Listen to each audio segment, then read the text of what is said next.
So today is the second week in our sermon series, which is a Christian reflection on Gandhi's 7 deadly social sins. Last week we looked at pleasure without conscience. Today we'll be looking at science without humanity. And remember, these are the blunders that Gandhi believed caused all the violence in the world. Our scripture passage today comes from the Gospel of John, chapter 4, verses 5 through 15. So Jesus came to a Samaritan city called Sychar, near the plot of ground that Jacob had given to his son Joseph. Jacob's well was there, and Jesus, tired out by his journey, was sitting by the well. It was about noon. A Samaritan woman came to draw water, and Jesus said to her, "Give me a drink." His disciples had gone to the city to buy food.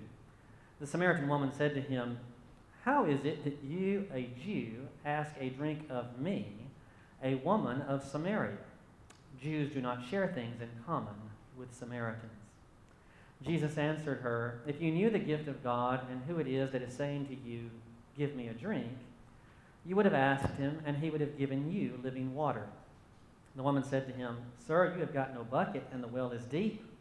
Where do you get that living water?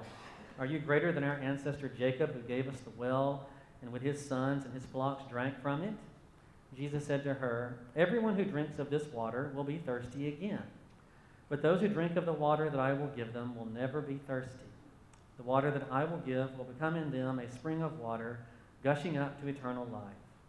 The woman said to him, "Sir, give me this water so that I may never be thirsty or have to keep coming here to draw water." On this day, let Scripture be fulfilled in our hearing. I'm sure you have heard the phrase, "trying to fit a square peg into a round hole." We use that phrase primarily in two situations. First of all, we use that phrase when we're talking about somebody who doesn't quite fit their job, or doesn't quite fit their context, or doesn't quite fit their community. We say they're kind of a square peg in a round hole. We also sometimes use that expression when we have a problem and the solution that we come up with doesn't really fit the problem that we have. So the solution and the problem don't match up, and it's like trying to fit a square peg into a round hole. So that phrase has to do with some confusion about not having things exactly right. And as I was thinking about that phrase, I was reminded of some friends of ours, a clergy couple that we've known for many years, Peg Lofsfold and Lee Hunnefeld. And they've been married now for about 10 years, and we've known them longer than that. And so sometimes we would have Peg and Lee over for dinner. And one time, one of our children, when they were little, and I can't remember which one it was, asked this question because they knew that Peg and Lee were supposed to come over. So they asked us, "When are we going to get to see Leg and P?" So you want to make sure you keep your legs and peas sorted from your pegs and leaves, because it means a very different kind of thing. So I thought about that phrase, though, during the sermon, trying to fit a square peg into a round hole. I'm reminded of a joke that I've heard a lot that I frankly don't find to be very funny, but I'll tell it. And it is of the preacher who kept preaching the same sermon week after week. And finally, one Sunday, one of the parishioners called him on it and said, "Why do you keep preaching the same sermon every week?" And the preacher said, "Well, I'm going to preach it till you start living it." Now, I've had that sermon on my mind because last week's sermon has stayed with me. Last week's sermon has kind of haunted me. Last week's sermon was on pleasure without conscience. And I have found that I'm thinking still about that sermon. So I kind of recognize that joke, not because I think you're not living it, because I'm not living it. And I'm having to deal with that. You may recall last week I talked about the poor moth and how the moth is normally and naturally adapted to respond to moonlight, to get its orientation and its direction.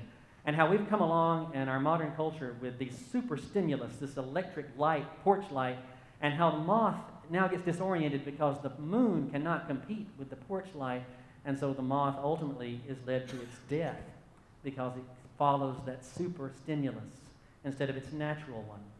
And how I feel the same way because I have become so trained and addicted to the fast food and the junk food and the technology. So those normal things that should stimulate me, things that are healthy, real relationship, connection, those kinds of things, they have a hard time competing with these artificial super stimuli that are always bombarding me. And I've had that on my mind this week.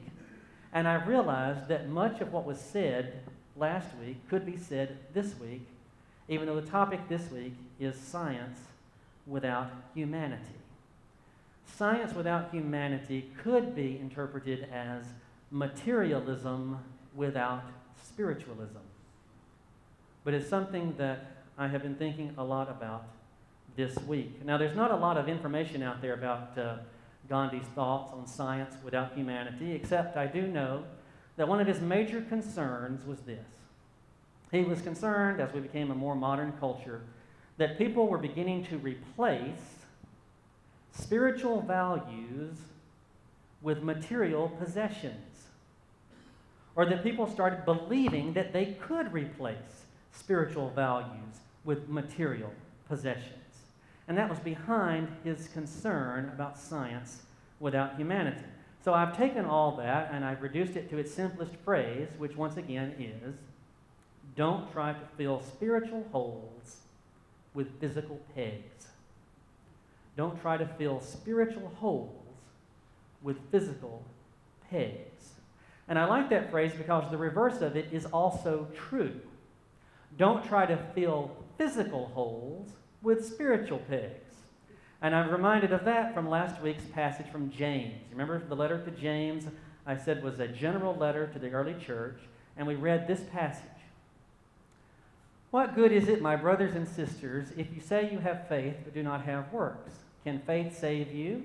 If a brother or sister is naked and lacks daily food, and one of you says to them, go in peace, keep warm, and eat your fill, and yet you do not supply their bodily needs, what is the good of that? So faith by itself, if it has no works, is dead.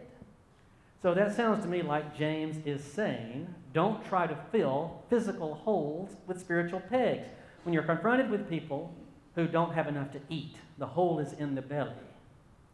Or don't have enough money to live on, the hole may be in the bank account. Or don't have shelter, the hole is in the roof. When you have people with physical problems, physical holes, it is unethical, insensitive, and unchristian for us to respond with spiritual solutions. Physical problems require physical solutions, and spiritual problems require spiritual solutions. And if we can keep that straight, it will help us in our love of neighbor and of our love of ourselves. So I've been thinking about my own instance, my own situation, and my own addictions and my own problems. And so I've been focusing on how can I fill the spiritual holes with spiritual pegs. And so I came up with a list of spiritual holes that I think many of us have, and I accompanied it with the physical peg that we frequently try to use to fill that spiritual hole. And here they are. Number one, the spiritual hole is anxiety. And the physical peg that we think can help us solve that spiritual problem is entertainment. Sports, music, TV, all of those kinds of things, we try to use those things to satisfy the spiritual hole of anxiety. Number two, the spiritual hole is insecurity. And we think we can meet that need by going to the physical peg of money. The third area of need is longing. We have longing, we have boredom, and many of us, and this is one of my big ones, think that we can solve that problem by going to food, trying to solve a spiritual hole with a physical peg. Fourth, feeling unloved, unaccepted, not wanted, and we believe in our culture that we can solve that spiritual need by going to sex. The next one, the spiritual hole is fear, And we believe that we can satisfy that spiritual hole, that spiritual need, by going to the physical peg of weapons. And next, the spiritual hole is loneliness. And we believe we can satisfy that spiritual problem by going to the physical peg of technology. Now, you can hear very strong and persuasive arguments that everything that's on the right side of this list, all those physical pegs, entertainment, money, food, sex, weapons, and technology, that every one of those things are neutral, that they are just tools, and that human beings could use them both to soar to great heights and also to stoop to great lows. And I would agree with that argument, except I also believe that in our culture we have become so addicted to the physical pegs on the right side that we no longer see them as tools to happiness. We think of them as signs of happiness. And when we become that way, then I fear that we are getting too trapped and lost in our addictions to super stimuli. So I want to look back over this list, because these are not bad things. Entertainment is fun. I love entertainment. I'm a big binge watcher on Netflix. Anybody else willing to admit they'd like to binge watch? We're currently in The Vicar of Dibley. Fantastic show. Who's seen The Vicar of Dibley? All right, well then you know they finally got clergy right? Okay. I recommend The Vicar of Dibley on Netflix. So entertainment's fantastic. It is absolutely fantastic, but I know that it's me trying to distract myself. And it is a distraction from anxiety. And we know that if we could ever be quiet long enough to not get distracted into the entertainment stuff, we might have to deal with vulnerability and mortality, and in the silence we might have to listen to the rat gnawing in the wall. That's a spiritual problem, and it requires a spiritual solution. Money is a good thing. I don't know anybody who's opposed to having some money. Money gives us more control over our lives, but it does not give us the control that we want. And that's something very important for us to remember. All the money in the world will not make us more secure when insecurity is a spiritual problem.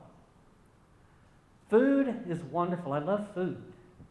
I love thinking about food. I love planning what I'm going to eat. I love remembering meals that I've had. Food is wonderful. I love food. But I know that I like to eat when I'm having a longing or a boredom, and it's something to go to. It's a way to self-soothe. And it's usually not healthy food that we go to when we need to self-soothe. And so it's not a spiritual solution to a spiritual problem. Sex is beautiful. It's one of the things that makes life wonderful and enjoyable to live. And yet, sex is not a guarantor of love. Love is a spiritual need that sex cannot meet. Weapons can be very effective. I completely accept that weapons are extremely effective. But they cannot take care of the spiritual problem of fear. And technology, which makes life easier, which makes us connect, we can text, we can Facebook, but they do not solve the real spiritual problem of loneliness. And our culture has so indoctrinated us into the right side of this list that I fear that we've become addicted. And one of the signs of being addicted is when you are insatiable, when you cannot get enough. And the more you get, the more you want. And our culture has an insatiable desire for entertainment. Music is always there. TV is always there. It's an insatiable desire. And the more we go for it, the more we want it. And the problem is, it's never enough. It makes a promise it cannot deliver. We have more entertainment than we've ever had before, and I really do believe that our culture right now is the most anxious it has ever been. Our culture values money, respects money and respects the people who have it. And we are taught that more money will make us more happy, and more money means that we are more valuable, and we pursue it, and we pursue it, and we pursue it, but it does not bring the right kind of security. In fact, in my experience, the more money one has, the more insecure one is about that money. It does not solve the spiritual need. Food is everywhere. Fast food, it's always available, all these unhealthy things. It's always there for us. We can eat and we can eat and we can eat. And we still have that longing inside us. It cannot meet that spiritual need. Our culture is obsessed with sex. Watch any TV show and wait for the very first commercial that pops up. Our culture is obsessed with sex, and yet never have so many people felt so unaccepted and unloved.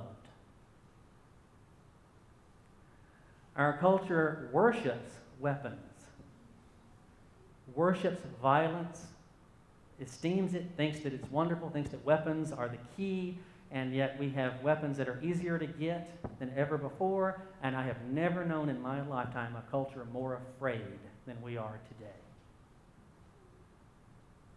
And our culture loves technology. I have Facebook friends. I text. I have all of those things. We have all these people with Facebook friends. Facebook friends, let me tell you, are not replacement for actual friends. They are simulated friends. It does not replace actual friendships. But we've been so trained and so addicted that we keep going to these things thinking that these physical pegs can fill our spiritual holes. I don't think that they can. So now I want to talk about the woman who met Jesus at the well.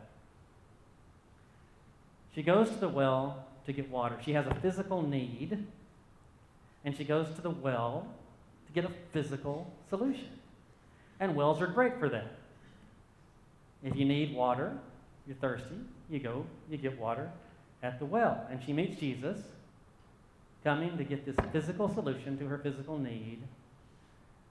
And she has a conversation with Jesus, and in that conversation, Jesus perceives in her that she has more than a physical need, she also has a spiritual need, that she's lived a very troubled life. And so Jesus says, I could give you spiritual water, or as it's used in John, living water. And the woman at the well, and I heard a few chuckles as I was reading it, makes the mistake that a lot of us make, and that she thinks that Jesus is offering her a physical solution to her spiritual problem. You mean to say I wouldn't have to keep coming all the way to this well if I could get some living water? And Jesus is trying to tell her, no, I've got a spiritual solution to a spiritual problem. Our spiritual wells are what concern me during Lent. Ask yourself where your spiritual resources are, where your wells are.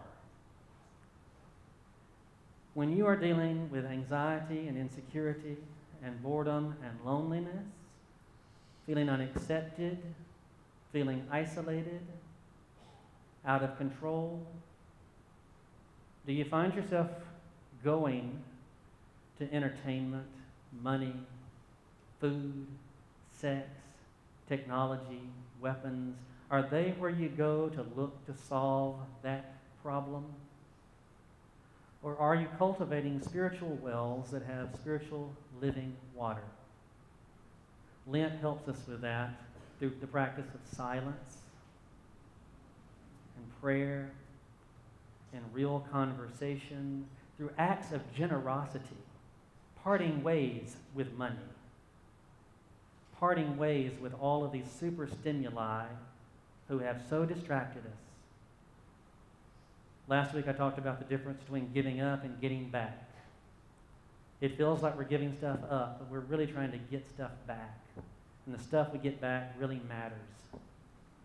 It's the stuff of life and love and relationships. So when I hear the phrase, science without humanity. I hear materialism without spiritualism. The belief that we can meet a spiritual need with a physical solution. If we can keep that straight, as good Christians who encounter other people who have physical needs and we respond with physical solutions, and when looking at our own lives and identifying our spiritual needs and looking for spiritual solutions, if we can get that straight, we can have science with humanity, which is open and curious and exploratory while maintaining hope that human beings are children of God who can live together in wholeness and healing. Amen. If you would, please stand. We're going to sing one of my favorite hymns. We're going to do the first and last verses. This is God of the Sparrow, God of the Whale.